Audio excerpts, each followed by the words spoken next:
Regardez où on est. Volvo EX30. Alors ça, c'est un grand moment. C'est un grand moment de l'histoire de Volvo avec une petite Volvo. J'étais encore dans mes fiches, moi qui m'a pris au dépourvu. Non, pourquoi je dis ça? Parce que Volvo, ce sont normalement de grandes et moyennes voitures. C'est le fameux break ancestral depuis toujours. Et puis il y a eu quelques excursions. Il y a eu la C30 il y a quelques années. Et les petits modèles, il y a eu la XC40. Mais, et c'est pas leur faire offense, on a toujours eu le sentiment qu'ils étaient un tout petit peu en retrait des grandes sœurs. Oui. Et alors là, EX30, la première en France, on a vu les premières images de l'EX30, donc beaucoup sur internet. Les ventes sont parties comme ça et tout le monde est en pamoison devant la petite Volvo. Pour que les gens se rendent compte que c'est un mouvement marqueur pour Volvo. Game changer. Volvo vend à peu près en France entre 15 000 et 20 000 voitures par an. Ils attendent, et c'est rare qu'en plus qu'un constructeur le révèle, ils attendent pour 2024 d'en vendre 7 000 de celles-là. Donc quasiment la moitié. Entre le tiers et la moitié de tes ventes de l'année. C'est le segment BSUV, donc un segment qui en France est un segment important. C'est le deuxième plus gros segment. C'est bien d'être présent là, c'est le supermarché. C'est là où est le volume. Donc entre guillemets, c'est le segment à la mode, c'est là où est le volume. Donc c'est pas négligeable pour Volvo de venir. C'est un lancement, probablement un des plus importants lancements de Volvo. Et une des voitures probablement les plus attendues au monde, j'en bafouille. Ouais. Parce que c'est un événement. Hein. Là où Volvo nous a surpris, Volvo c'est plutôt un constructeur premium. Volvo a sorti ce véhicule à un prix, je ne vais pas dire abordable parce que toutes les voitures neuves sont maintenant à un prix relativement soutenu. Mais effet waouh. Ouais, en fait cette voiture commence à 37 500 €. Si tu veux faire un peu la petite fiche, c'est une voiture qui commence à 30 700 € sur laquelle tu peux déduire les 5 000 € de malus écologique en France. C'est une voiture qui est proposée en 2 motorisations et donc en 2 niveaux de batterie aussi, 2 autonomies. Tu auras un 272 chevaux. Ce qui est déjà conséquent. Ouais, en 2 roues motrices. Je crois qu'il a fait 0 à 100 en 5 secondes 9. Pour le premier modèle? Ouais. Et tu auras un modèle en 4 roues motrices en transmission intégrale. Ah, il est chaud le premier moteur déjà. 428 chevaux. Et là, tu feras le 0 à 100 3 secondes 6. 3 secondes 6 pour que les gens aient un rapport. On utilise toujours un peu ça. Une Porsche 911 classique, donc normale, celle de base, la Carrera, elle fait le 0 à 100 en 4 secondes 2. Et pareil, là où c'est assez malin. 3.6, c'était un des monsieur Volvo le disait en présentation, c'est une Ferrari Enzo. Hein. Bah, c'est vrai que ça envoie du lourd. Hein. Et en plus, la gamme est, je trouve, maline. Je m'explique. Il te propose 2 batteries. Une batterie de 51 kWh et une batterie de 69 kWh. Ça fait que tu vas passer d'une autonomie de 344 km à une autonomie allant jusqu'à 480 km. Pourquoi? Ça te permet d'avoir un prix contenu pour ceux qui veulent une voiture pour faire que de l'urbain et du périurbain. Et celui qui veut aller un peu plus loin, une voiture un peu plus polyvalente, tu auras la modèle avec la plus grosse batterie. Volvo s'attend à vendre 70% de modèles. On va le répéter, mais plus pour celui qui n'aurait pas suivi, elle est 100% électrique. Oui. Châssis entièrement dédié et construit autour de l'électrique. C'est-à-dire que c'est pas comme le XC40 qui a dû adopter en fait 2 motorisations, des thermiques et se mettre à l'électrique. Volvo appartient au groupe Geely ou Geely, je ne sais pas comment on dit. Et c'est une plateforme commune avec la Smart #1, pardon. Allez, merci, bah, tu vois j'avais oublié, merci, tu vois j'avais pas fait mes devoirs. On se fait nos petits points extérieurs, elle en a plein, elle est harmonieuse, elle a une sacrée gueule. Ce qui est marrant c'est que c'est une mini, vous allez voir, vous verrez par la suite. En taille elle est plutôt réduite, mais 4,23 m. C'est petit en fait, mais elle fait imposante. Ouais, tout à fait. Tu sens qu'il y a beaucoup d'espace à l'intérieur, on le verra. Les points, mais alors vraiment des micro-détails qui me plaisent énormément. Les poignées de porte. Regardez les poignées de porte. Non mais c'est plat. J'étais sûr que tu nous ferais des poignées de porte. Non mais c'est impossible. Comme quoi les goûts et les couleurs, moi pour moi, elles me parlent pas. Sûr que non mais les poignées, quand tu soignes tes poignées, c'est que tes designers sont allés très très loin. Là regardez, c'est plat. C'est effectivement des poignées de porte comme les Volvo de toujours, mais ce méplat ici, là il y a un vrai boulot. Le vrai boulot aussi, c'est évidemment sur les feux à l'arrière. Qui sont très Volvo. Tout à fait. Et qui en plus lancent c'est une nouvelle X90, c'est la nouvelle. Exactement. Ben voilà, tu le dis, c'est en fait il y a une nouvelle histoire qui s'ouvre avec Volvo. Vous retrouvez ça que vous retrouvez sur le X90 en plus grand. Pareil la signature à l'arrière. Et alors, il y a un truc qui est mignon comme tout, ce sont les jantes. Je vais te laisser les feux avec le fameux marteau de Thor. Mais les jantes sont totalement plates. Enfin, le plus possible, c'est moins ajouré pour qu'on soigne l'aéro. En fait, les jantes sont pleines. Joli. Les jantes sont pleines pour avoir un meilleur CX. Et là, c'est marrant, je sais pas pourquoi ça m'évoque ça, mais il y a un côté très floral. Et on pourrait quasiment voir le logo Chrysler d'il y a très longtemps. Mais je sais pas Ouais, c'est vrai. C'est vrai. Mais ça me plaît quand même. Mais c'est très designé. C'est pas sur-designé, c'est très designé, ça semble précieux. Et alors tu te dis, c'est premium et ça vaut le prix d'un modèle généraliste. Pour que les gens se rendent compte en termes de prix, 37 500 €, c'est le prix d'une Mégane E-Tech. Donc en fait, Volvo, un constructeur premium, vient avec une voiture dont les dimensions peuvent être similaires à un prix équivalent à un généraliste. Vincent, c'est super que tu dises ça, merci, parce que la Mégane, elle a monté d'un cran, elle est quasiment devenue premium, Ouais. et tu t'aperçois que les premiums sont obligés justement de revoir un peu leur prix, c'est pour être dans le game, c'est vachement marrant. Moi, je vais peut-être pas forcément te faire 3 petits points, mais je vais t'expliquer un peu le design. Alors, ce que cette voiture va marquer aussi une nouvelle ère chez Volvo, où les voitures vont être 100% électriques. Donc, ouais. Plus de calandre. Enfin, il y en a une, mais elle est fermée. Calandre pleine, avec cette petite signature que vous allez retrouver également sur le X90. Les jantes dont tu as parlé qui sont pleines pour améliorer l'aérodynamisme. Honnêtement, on dirait, là où c'est réussi, c'est une petite Volvo. C'est-à-dire que tu as l'impression d'être chez Volvo, c'est une Volvo, tu as l'esprit Volvo dans un véhicule un peu plus petit. Et puis elle a une carrosserie, une harmonie, il y a un effet coup de cœur immédiat. Elle rassemble tous les suffrages. Est-ce que tu veux qu'on passe à l'intérieur? T'as vu ou pas là aussi ça? Ouais, c'est assez travaillé, c'est plutôt... T'avais déjà vu ça toi? C'est posé, il y a un côté très... Enfin c'est précieux. Allez, on monte à bord. On monte à bord. Non mais comme c'est joli. Les portes creusées aussi pour gagner du poids. En fait, la coudoir. Attends, mais la caisse. Pourquoi la porte te paraît un peu plus légère et un peu moins habillée? C'est qu'en fait, t'as pas d'équipement audio dans les portes, t'as pas de haut-parleur dans les portes, t'as une barre de son. Et en plus, j'ai l'impression que Volvo, de mémoire, bossait tout le temps avec Bauer et Wilkins. Et là, c'est une barre de son Harman Kardon. En fait, tu as une barre de son. Et on se sent... Là, t'as vu l'atmosphère? Les sièges aussi, évidemment, tu vas me dire que c'est recyclé, que c'est en laine et tout ça. Et que... Là, tu n'as pas de boîte à gants. T'as pas de boîte à gants? Et en fait, tout est là. Tout est là et là. Il y a de l'intelligence, en fait. Alors, attention, moi je vais être un peu plus tempéré que toi. La barre de son, elle est là. Oui. C'est très dépouillé, donc c'est en style scandinave. C'est aussi un peu à la mode Tesla. Tu as un écran 12,3 pouces, tu n'as pas d'affichage, tu n'as pas d'écran conducteur. Il faut aimer, c'est-à-dire que c'est la mode du moment. Donc c'est bien ce qu'ils ont fait. Moi, tu vois, j'aime bien toujours avoir mes écrans, j'aime bien avoir mes boutons. Là, prends ton temps pour me chercher un bouton, ne prends pas trop longtemps, je vais t'aider, il n'y en a pas. Donc c'est aussi les goûts et les couleurs, mais c'est la mode du moment. Mais c'est soft et c'est très bien décoré. Moi j'avais très peur en fait de me dire d'arriver dans un truc qui était quasiment désertique. Tu vois, où... moi je trouve qu'au contraire c'est vachement raffiné, il y a des choses, regarde, t'as vu les aérateurs horizontaux en plus les aérateurs Volvo ont toujours été horizontaux, là ils sont allés au bout de ce qu'ils pouvaient proposer, c'est précieux, t'as vu ça fait presque fragile et en fait ça ne l'est pas du tout au toucher, là l'iPad, lapsus, mais tout est...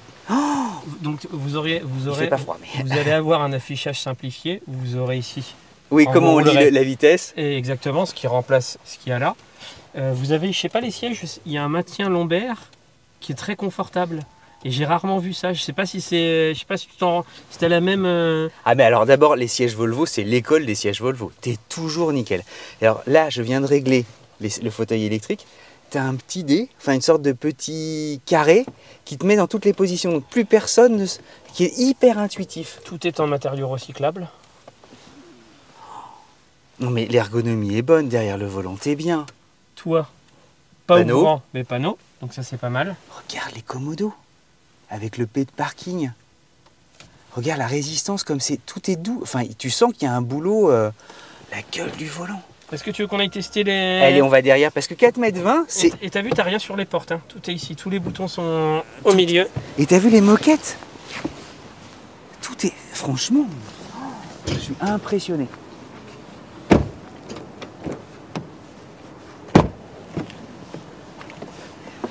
Alors moi j'ai reculé mon siège au maximum. Ouais, moi aussi. Ce qui n'était pas la bonne idée pour montrer les plages arrière. Mais on n'est pas si mal malgré qu'on soit un petit peu... J'ai l'impression que pour le segment c'est très correct. Hein. Et ça remonte très très loin derrière, Vincent. Ouais. C'est assez lumineux à l'intérieur. Et le fait, je crois que tu auras 4 signatures d'intérieur. Et donc le fait en plus là qu'on a un intérieur un peu clair, gris en tissu, c'est plutôt honnête. La place, regarde au... La garde au toit, elle est très bien. Et un rapport, toi tu fais 1m80 et tu as quand même de la place. Et le petit téléphone, tu peux glisser ici. Ouais. Et il y a la petite housse exprès pour. Non, il n'y a rien à dire, honnêtement, c'est plutôt très correct. On va regarder du coffre. On va regarder le coffre. Non mais tu comprends pourquoi elle a un succès d'emblée, en réalité, sur... Elle a les premiers... Oh, le petit bouton. Tu m'avais pas dit que... Ah, tu savais... Ah, t'as bien bossé. T'as vu, Hugo? Les premières précommandes sont plutôt pas mauvaises. Là, tu regardes le coffre. Ça risque d'être le léger point faible du véhicule. Certains vont trouver le coffre un peu Mais c'est bien petit. que tu dises léger, parce que t'as quand même... T'as plus de 300 litres. Et puis tu sais, hop, tu mets ça comme ça. En fait, comme ça te paraît petit. Pas comme ça te paraît plus grand, parce que là, je crois que tu as 61 litres. En supplémentaire, ouais. Supplémentaire. Donc comme ça, oui, ça paraît peut-être un chouille petit. Si tu veux vois, suivre la Mini Countryman que j'ai qui fait la même taille, c'est pas aussi habitable. Hein. Oui, mais par rapport au segment, c'est pas non plus... Alors, il est là, 5 cylindres. Non, c'est pas ça que je veux te T'as montrer. un petit coffre. C'est le fameux frunk pour mettre... Tu mettras pas grand-chose, mais au moins il a le mérite d'exister. C'est bien parce que moi je connais beaucoup d'électriques où les câbles traînent derrière, tu sais jamais où les mettre. C'est chiant, tu te salis les mains. C'est plutôt tu une... dis, putain, faut que je le retire. Ben, en fait, on voit que c'est une plateforme 100% dédiée à de l'électrique en fait. Exactement. Non mais c'est vachement intelligent. Et là c'est sans doute pour... Ah ok. Donc tu as le liquide sans doute de frein, j'imagine. Lave-glace, etc. Et lave-glace, ok. Très bien. Oh, les amis, on a du bol. On a Yves avec nous qui est Monsieur Volvo. Bonjour Yves. Bonjour Cédric. Écoute, c'est un grand moment le X30. C'est un changement complet d'époque. Et alors, je suis toujours un petit peu bavard, mais juste pour que tu comprennes ma question, normalement, les petites Volvo et les petites voitures, c'est pas votre cœur de marché. Vous êtes connus pour les moyennes et les grandes, en gros. C'est le XC60, le XC90, c'est un succès phénoménal qu'on connaît. Oui. Et là, tout à coup, rien que les premières images sur Internet, vous engrangez des commandes. Et vous attirez même de la part des fans d'automobile qu'on est. On s'est dit, mais waouh, sacrée petite bagnole. Oui. C'est complètement ça. Alors, c'est vrai que c'est un changement énorme. Mais en fait, on y revient.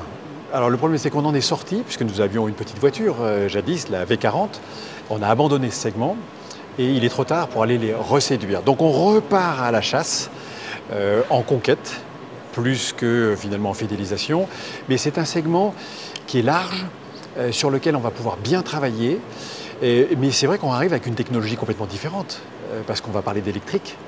Et on revient avec une voiture totalement nouvelle, avec une énergie 100% nouvelle.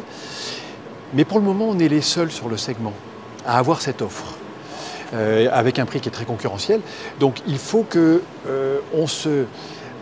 rajeunisse et qu'on revienne à notre histoire de jadis, parce qu'on a eu de la V40, on a eu de la C30, maintenant on revient avec le X30. Et donc ça nous rajeunit. Et de repartir à la conquête sur un segment qui est important, il faut qu'on se réinvente, qu'on aille chercher des nouvelles clientèles, mais pour le moment, on a un terrain de chasse, je dirais, assez ouvert. Et c'est notre règle de croissance. C'est-à-dire que dans notre meilleure année en France, on a fait 22 000 voitures, on en a produit et vendu 22 000, et là, pouf, potentiellement dans 2 ans, 12 000 de plus par an. Et ça veut dire que Volvo va faire un saut en France de 22 à 34 000. Donc c'est énorme parce qu'on n'a aucune intention de lâcher du lest sur les gammes et les autres gammes.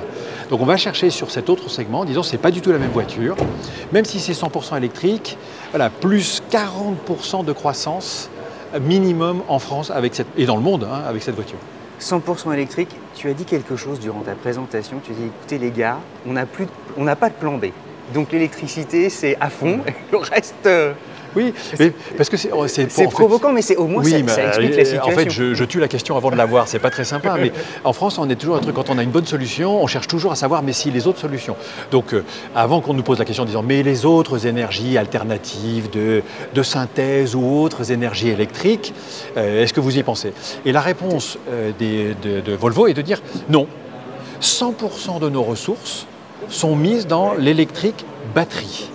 Et nous n'avons pas les moyens de nous disperser, nous ne voulons pas nous disperser parce que ce n'est pas respectueux de l'environnement ou ça l'est moins et le modèle économique ne marche pas. Donc on va vers quoi? Vers ce qui marche. Donc ils nous disent 100% Et toutes nos voitures vont sortir sur du 100% électrique basé sur de la batterie, terriblement évolutif au fil des ans.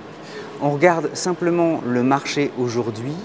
C'est quasiment 8 Volvo sur 10 vendus en France qui sont déjà électrifiées. Oui. Quand on entend électrifié, ça veut dire qu'elles sont soit hybrides rechargeables, Oui. soit déjà 100% électriques. C'est ça. Ce qui est énorme en réalité. 86% en fait de nos ventes embarquent déjà une batterie qui donne déjà une autonomie du 100% électrique. Et le reste c'est en micro-hybride. Donc on pourrait dire qu'on est 100% déjà. Oui. Non, mais la réalité c'est 86%, c'est une partie en 100% électrique, 23% en livraison, et tout le reste déjà en hybride rechargeable qui autorise jusqu'à 75 km d'autonomie 100% batterie. En loyer, vous êtes bien positionné aussi, je crois. Oui. C'est un tout petit peu plus de 500, c'est ça? Oh, on arrive même à descendre en dessous de ça, en jouant sur le bonus. Vincent, on va signer. Oui. On arrive. Alors, c'est très vite une guerre sur ce segment, et on ne veut pas rentrer dans cette guerre où l'on voit des tarifications. T'as une vraie guerre des prix. Oui, qui intègrent. Tesla, il va très fort. Tesla, il va fort, mais certains concurrents en 100% électrique, ils vont très fort en intégrant toutes sortes de primes et de bonus et de primes à la conversion qui rendent des tarifications qui en réalité ne sont pas raisonnables et sont un peu trompeuses. Donc ce n'est pas un jeu dans lequel Volvo veut rentrer. Mais on arrive dans des locations, parce qu'en fait 96% de ce que nous vendons maintenant est en LOA ou en LED en location, et c'est la tarification, c'est le loyer qui compte. Yves, merci. C'est toujours très éclairant. Non mais c'est vrai, le mot juste à chaque fois. Voilà, mais on a un sourire effectivement fantastique à aller regagner de la croissance sur une voiture qui change tous les paramètres. Salut Cédric. Merci Yves, merci beaucoup.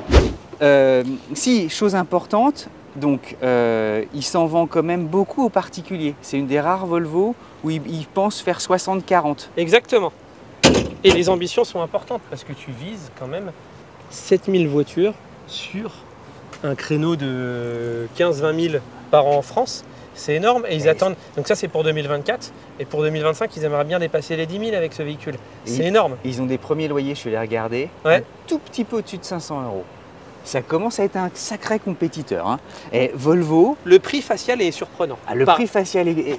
Par rapport à la concurrence, ça reste un véhicule, les véhicules neufs sont aujourd'hui quand même relativement soutenus. Et facialement, comparé à la concurrence, tu peux aller chercher de la Tesla, tu peux aller chercher de la Mégane E-Tech, tu peux aller chercher de la Peugeot 308 avec une vraie proposition de valeur. Et puis quand même, il faut quand même reconnaître une chose, chapeau, ils avaient atteint la fin d'un cycle. Tu vois, ils s'étaient réveillés avec le XC60, le XC90, les V90 et V60. Ils avaient une gamme mais au top. Bah là c'était un haut de cycle, là c'est qui tout double. Ah mais là, boum, et ils attaquent avec les petites voitures qui ne sont pas leur cœur de... Mais c'est là où tu vas chercher du volume.